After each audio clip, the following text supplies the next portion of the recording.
I'm Zoe, and today I'm going to be reading the book Caps for Sale, told and illustrated by Esphyr Slobodkina.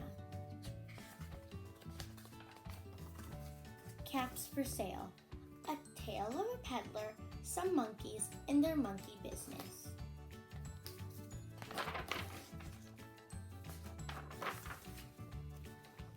Once there was a peddler who sold caps, but he was not like any ordinary peddler carrying his wares on his back. He carried them on top of his head. First, he had on his own checkered cap, then a bunch of gray caps, then a bunch of brown caps, then a bunch of blue caps, and on the very top, a bunch of red caps. He walked up and down the streets, holding himself very straight so as not to upset his caps. And as he went along, he called, "Caps, caps for sale, 50 cents a cap."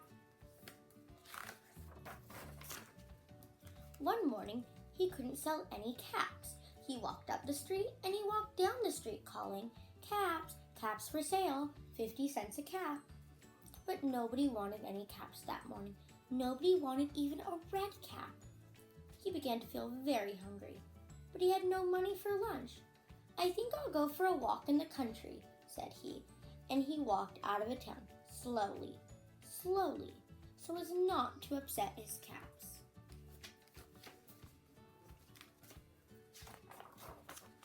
He walked for a long time until he came to a great big tree. "That's a nice place for a rest," thought he, and he sat down very slowly under the tree and leaned back little by little against the tree trunk so as not to disturb the caps on his head. He then put up his hand to feel if they were straight. First his own checkered cap, then the gray caps, then the brown caps, then the blue caps, then the red caps on the very top.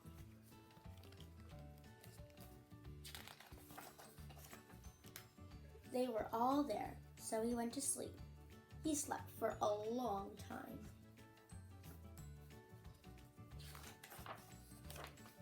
When he woke up, he was refreshed and rested.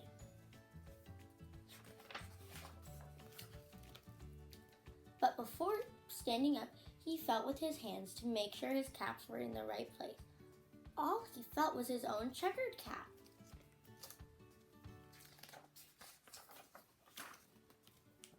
He looked to the right of him, no caps. He looked to the left of him, no caps.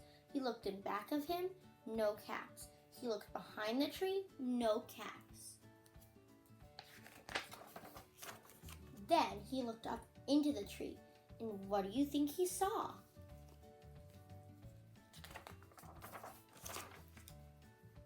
On every branch sat a monkey. On every monkey was a gray or brown or blue or red cap. The peddler looked at all the monkeys. The monkeys looked at the peddler. He didn't know what to do.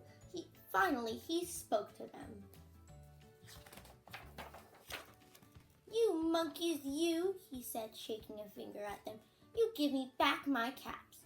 But the monkeys only shook their fingers back at him and said, "Tizz, tizz, tizz." This made the peddler angry, so he shook both hands at them and said, "You monkeys, you give me back my caps."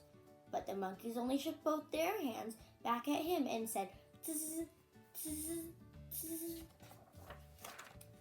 Now he felt quite angry.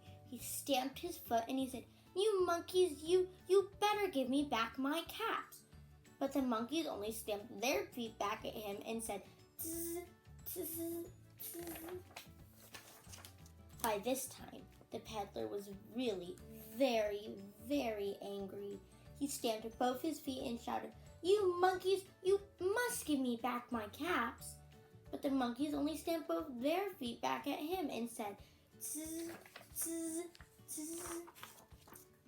At last, he became so angry that he pulled off his own cap, threw it on the ground, and began to walk away.